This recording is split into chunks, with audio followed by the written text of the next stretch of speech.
दोस्तों, एक बार की बात है।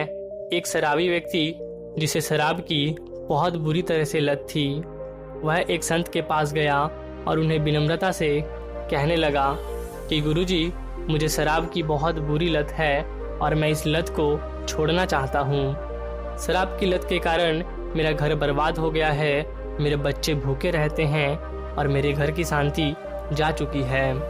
मेरी पत्नी ने भी मुझे छोड़ दिया है, लेकिन इतना सब होने के बावजूद मैं शराब के बिना नहीं रह पाता। कृपया आप मुझे कोई रास्ता बताएं जिससे मैं शराब की इस आदत को छोड़ सकूं।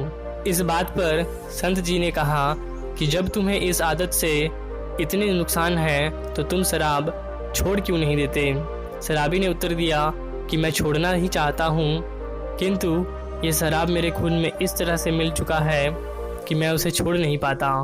संत ने मुस्कुराया और कहा कि कल तुम फिर मेरे पास आना तो मैं तुम्हें बता दूंगा कि शराब की आदत तुम्हें कैसे छोड़नी है।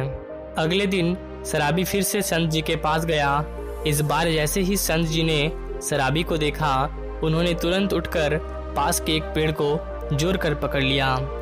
ये देखकर शराबी को कुछ समझ नहीं आया, लेकिन उसने कुछ देर तक कुछ नहीं कहा।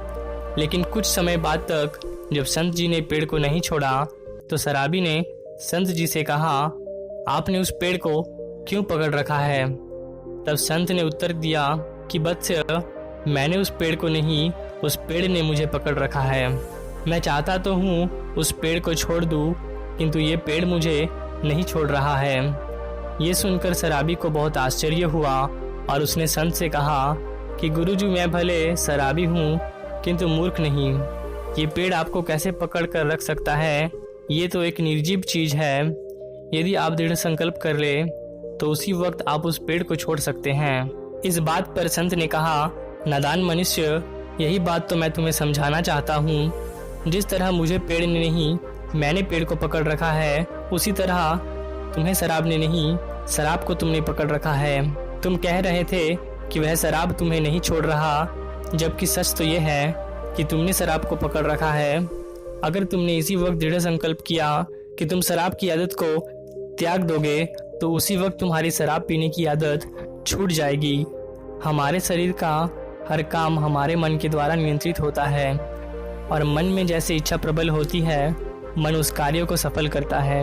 इन सब बातों से वह शराबी इतना ज्यादा प्रभावित हुआ कि उसने उसी पल शराब को कभी हाथ ना लगाने का दृढ़ संकल्प लिया। उसके बाद उसके घर वापस से खुशियां लौटे और वह खुशी से अपने परिवार के साथ रहने लगा। दोस्तों, इसी तरह हम भी अपने जीवन में किसी भी प्रकार की समस्या का हल दृढ़ संकल्प से निकाल सकते हैं। बस हमें अपनी गलतियों को स्वीकार कर दृढ़ संकल्प लेना होगा।